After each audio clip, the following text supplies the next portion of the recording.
All right, so this first video is what is SAWS and what is wilderness? SAWS stands for Southern Appalachian Wilderness Stewards and is a conservation nonprofit dedicated to providing stewardship to protected public lands in the Southern Appalachian region. So this includes Tennessee, North Carolina, South Carolina, Georgia, Virginia, West Virginia, Arkansas, and Kentucky.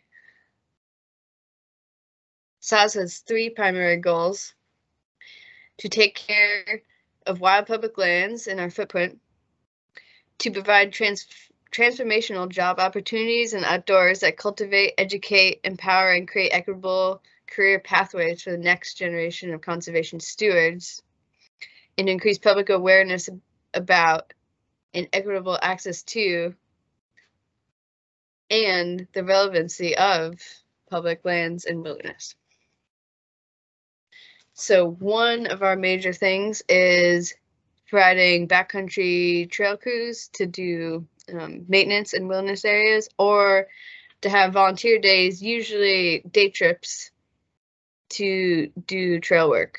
And we use crosscuts, loppers, swing blades, handsaws, axes, and bring those tools out with us to maintain trails.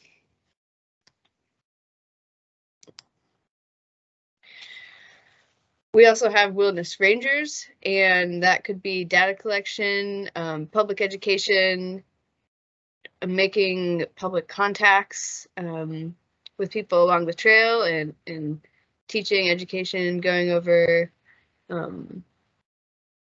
things, helping people with directions, doing L&T principles and things like that. Wilderness specialist has some overlap with the ranger position in collecting data and doing some ranger stuff in the field, but we also write reports.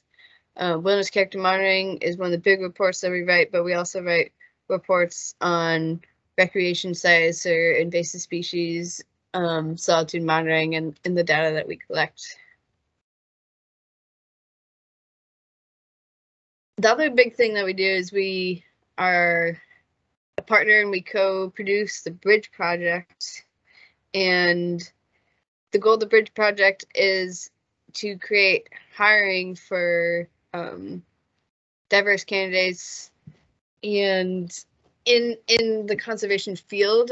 Sometimes that is with the Park Service and Forest Service, but also other nonprofits or other private corporations that are in the conservation field.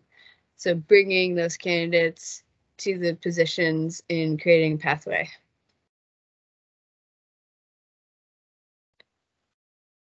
All right, on to wilderness. Wilderness is federal public land designated by Congress and protected under the Wilderness Act of 1964. And whenever a new wilderness is added, it is protected under that 1964 law. So it created the National Wilderness Preservation System, which now has 111 million acres and 806 distinct wilderness areas. So the Southeast has a bunch of smaller areas, but a bunch of distinct wilderness areas, and they are significant.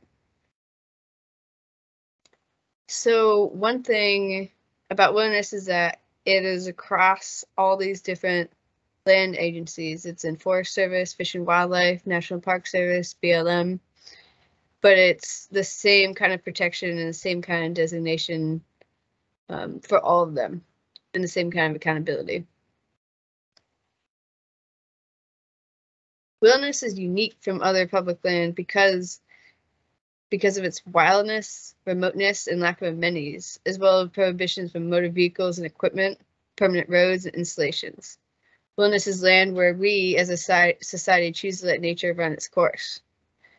So one distinct thing is, again, no roads, motor vehicles, no chainsaws, no wheelbarrows, no bicycles, no dozers, no logging.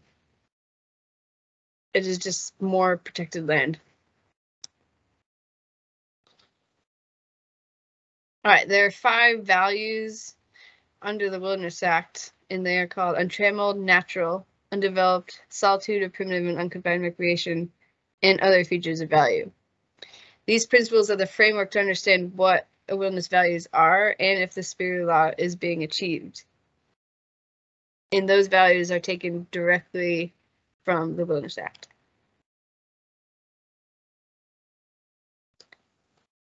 All right, this is a quick overview of the values, although we could go into this much longer. So in Tramold, the wilderness is essentially unhindered and free from the actions of modern human control and manipulation.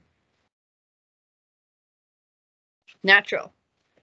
Wilderness ecological systems are substantially free from the effects of modern civilization. Undeveloped.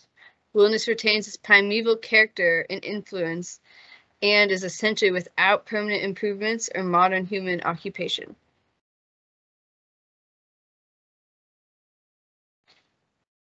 The wilderness provides outstanding opportunities for solitude or primitive and unconfined recreation.